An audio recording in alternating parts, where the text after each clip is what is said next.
নবম শ্রেণীতে পড়ুয়া আমার বড় বোনকে খালাতো ভাইয়ের সাথে একা বাসায় রেখে 15 দিনের জন্য বাবা মা বেড়াতে যায় শপিং করতে। অনেক জায়গায় ঘোরাঘুরিও করেছিল 15 দিনে, সাথে শপিংও করেছিল অনেক। চতুর্থ শ্রেণীতে পড়ুয়া আমাকেও বাবা মা সাথে করে নিয়ে যায়। বড় আপাও যাওয়ার জন্য অনেক বায়না ধরেছিল, মায়ের পায়ে পর্যন্ত ধরেছিল তাকেও সাথে নেওয়ার জন্য। কিন্তু বড় আপা যে ছিল ভীষণ মেধাবী, তাই মা বলেছিল 15 দিনে লেখাপড়ার অনেক ক্ষতি হয়ে যাবে। যদিও আপা তখন 9-এ পড়ে, তবুও পরের বছর এসএসসি পরীক্ষার ভালো প্রস্তুতির জন্যই মা বড় আপাকে সাথে নেয়নি। মায়ের ইচ্ছে ছিল বড় আপা এত ভালো করে লেখাপড়া করবে যে ভবিষ্যতে মেডিকেলে চান্স পেয়ে ডাক্তার হতে পারবে। সেদিন বেড়াতে যাওয়ার জন্য বড় আপা সে কি কান্না! যাওয়ার সময় আপার কান্না দেখে আমারও কান্না চলে এসেছিল। মা বলেছিল, বড় বোনের জন্য মায়া দেখাতে গেলে তোকেও রেখে যাব। আমার চাকরিজীবী মা একটু বেশি কঠোর ছিল। সেবার অনেক মজা হয়েছিল, বিশেষ করে বাবা মা অনেক আনন্দ করেছিলেন। কিন্তু কে জানতো এই আনন্দই তাদের জীবনে সবচেয়ে বড় দুঃখ এনে দেবে। আমিও কিন্তু কম আনন্দ করিনি। এটাও মনে হতো আমি একদিন আমার স্বামীর সাথে ঘুরতে আসব। কিন্তু কখনো কখনো স্বামীর পরিচয় নিয়েও যে মানুষ প্রতারণা করে, এটা আমার জানা ছিল না। আর জানা ছিল না মিছিমিছি স্বামীর অধিকার নিয়ে কেউ সামনে আসতে পারে এটাও। আমার নাম নিপা। বর্তমানে আমি একজন চিকিৎসক। আমরা 2 বোন। আমার বড় বোনের নাম রূপা। আমার মা একজন স্কুল শিক্ষিকা আর বাবা ব্যবসায়ী ছিলেন। আমাদের 2 বোনের মধ্যে আমার বড় আপা একটু বেশি মেধাবী ছিল। ক্লাস 5 এবং 8-এ আপা ট্যালেন্ট পুলে বৃত্তিও পেয়েছিল। তখন দেখতেও অপূর্ব সুন্দরী ছিল আমার বড় আপা। আমরা যখন বেড়াতে যাই তখন আমাদের বাসায় মোবাইল ফোন ছিল না, একটা ল্যান্ড ফোন ছিল আমাদের বাসায়। কিন্তু ঘুরতে যাবে বলে ব্যাগ গোছানোর সে কি তাড়াটাই না ছিল বাবা মায়ের। কয়েকদিন ধরে নষ্ট হয়ে থাকা ল্যান্ড ফোনটা ঠিক করে যাওয়ার সময় বাবা মা আর পেল কোথায়। তাই বেড়াতে গিয়ে বড় আপার সাথে আমরা কোনো যোগাযোগ করতে পারিনি। আমরা যদিও সেখানে আমাদের আনন্দের কোনোরূপ কোনো কমতি রাখিনি। আর হ্যাঁ, বড় আপার জন্য কাপড় চোপড় কিনতেও একদম ভুলে যায়নি। একজনের পরিচয় দিতে তো ভুলেই গেছি। উনি হচ্ছেন আমার খালাতো ভাই শিহাব মাহমুদ, যাকে আমার বাবা মা বড় আপার সাথে একা বাসায় রেখে গিয়েছিল। উনি তখন অনার্স 3য় বর্ষের ছাত্র ছিলেন।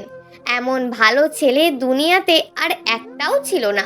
যদিও সেটা আমার বাবা মা খালাদের চোখে, আমার চোখে ছিল না।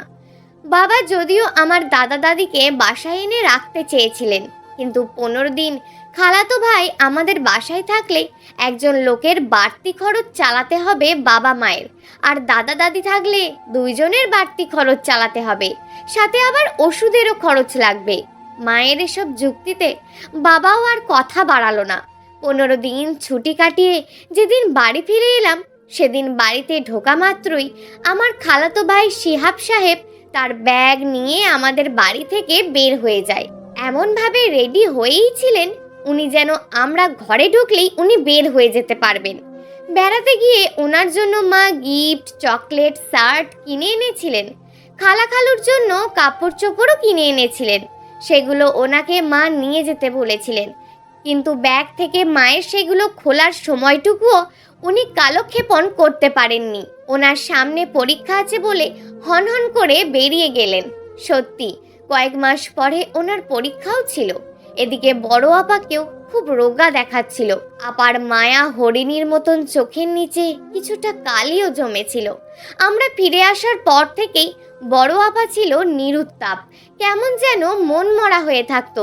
বাবা মা বারবার মন খারাপের কারণ জিজ্ঞেস করা সত্ত্বেও বড় আপা যে কিছুই বলতো না।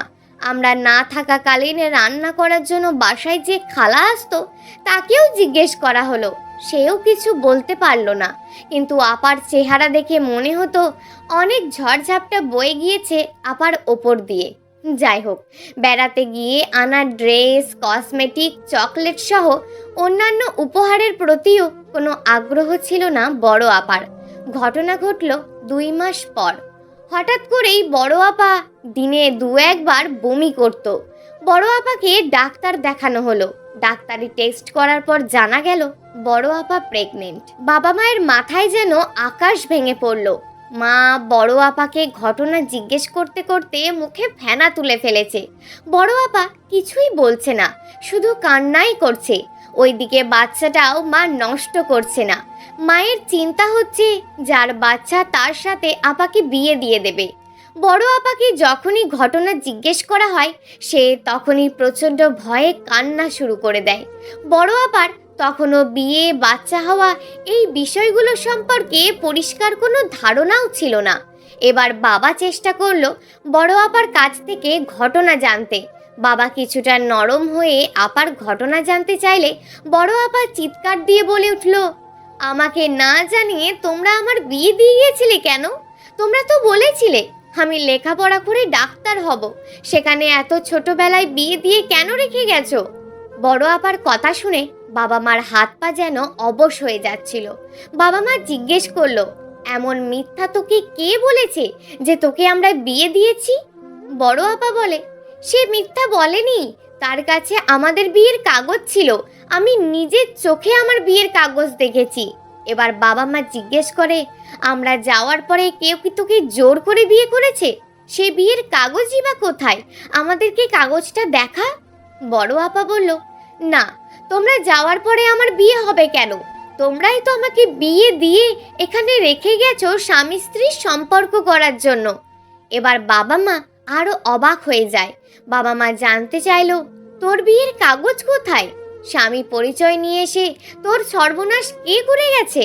এবার আপা বলল, বিয়ের কাগজ তো আমার হাজবেন্ড নিয়ে গেছে, আর সর্বনাশ কেন বলছো? এটা তো বৈধ। তখন মা জিজ্ঞেস করলো, এসব ঘটনা কখন হয়েছে? শিহাব তখন কোথায় ছিল? শিহাবকে কিছু জানাসনি কেন তখন এসব ঘটনার কথা? বড় আপা এবার চিৎকার দিয়ে বলে ওঠে, শিহাব ভাইকে জানাবো মানে? মা কিছু না বুঝলেও বাবা ঘটনাটা কিছুটা ধরতে পেরেছে। বাবা জিজ্ঞেস করলো, শিহাব কি তোর সাথে কিছু করেছে? বড় আপা জানাই, হ্যাঁ, তোমরাই তো শিহাব ভাইয়ের সাথে আমাকে বিয়ে দিয়ে রেখে গেছো স্বামী স্ত্রীর সম্পর্ক করার জন্য। বাবা মা জিজ্ঞেস করলো, এসব মিথ্যা কথা তোকে শিহাব বলেছে? বড় ভাই উত্তর দেয়, মিথ্যা কথা কেন হবে? শিহাব ভাইয়া আমাকে বিয়ের কাগজ দেখিয়েছে, আর শিহাব ভাইয়া এসব কথা তোমাদেরকে জানাতে নিষেধ করেছে, তাহলে নাকি উনি আত্মহত্যা করবেন, তাই আমি প্রথমে তোমাদেরকে কিছুই বলিনি। মা এবার কান্না করতে শুরু করলো। মা বলল, শিহাবের সাথে তো কোনোভাবেই তোর বিয়ে বা শারীরিক সম্পর্ক বৈধ না, কারণ শিহাবের সাথে আমাদের একটা অন্য সম্পর্কও আছে, এটা তুইও জানিস, শিহাবও জানে। তারপরেও বড় আপাকে মা আবারও জিজ্ঞেস করলো, আমরা যাওয়ার পরেই কি শিহাব তোকে বিয়ে করেছে? বড় আপা তখন রেগে গিয়ে বলল, আর কতবার বলবো এক কথা? বারবারই তো বলছি যে তোমরা বিয়ে দিয়ে শিহাব ভাইয়ের সাথে আমাকে একা রেখে গেছো বাসর করার জন্য। এরপর শিহাব ভাইয়ের পরিবারকে ডেকে আনা হলো, সাথে দুই পক্ষের অন্যান্য আত্মীয় স্বজনকেও ডাকা হলো। সেদিন কিন্তু শিহাব ভাইয়া আসেনি, সে তার বাড়িতেই থেকেছে। খালা খালু তাকে ফোন করে জিজ্ঞেস করার পরে সে ঘটনা পুরো অস্বীকার করেছে। শুধু অস্বীকারই না, সে বলেছে কার সাথে থেকে পেট বাঁধিয়ে এসেছে, এখন তাকে দোষ দেওয়া হচ্ছে। বিয়ের কাগজের কথা বললে সে বাবা মাকে বলেছে, তাহলে আপনার মেয়েকেই বলুন বিয়ের কাগজ দেখাতে। বড় আপার কাছে তো শিহাব ভাই কোনো কাগজ রেখে যায়নি, আপা কাগজ কোথা থেকে দেখাবে? তাছাড়া ধর্মীয় ও সামাজিকভাবে শিহাব ভাইয়ের সাথে বড় আপার বিয়ে বা শারীরিক সম্পর্ক কোনোভাবেই বৈধ না, এটা শিহাব ভাই জানতো। শিহাব ভাইয়ের মতন প্রাপ্তবয়স্ক একজন ছেলের পক্ষে এই বিধান ভঙ্গ করার কথা নয়। সবাই শিহাব ভাইয়ের কথায় সেদিন বিশ্বাস করেছিল এবং বড় আপাকে পুরোপুরি নষ্ট মেয়ে সাব্যস্ত করা হলো।